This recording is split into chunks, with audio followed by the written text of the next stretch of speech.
I'm here with a locksmith from SMC Locksmith, and he's going to show us how to do a rekey.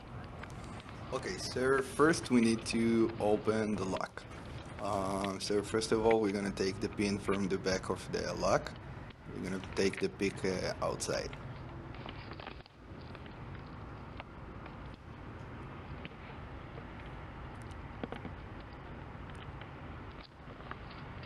It's very okay. Now after we took the pin outside, we're gonna put the key inside the cylinder, and then we're gonna take a follower.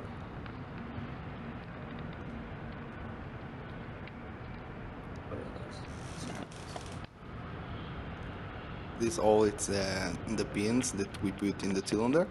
Each pin it's a different number. Like you see, we use the follower. We use the follower to take the cylinder out without the top pin fell down. And now we took all the old pins from the lock, and we put a new key, and we're gonna put a new pins. On the key we have numbers, so each pin is a different number, and each number has its pin. So we're gonna put the pin according to the number.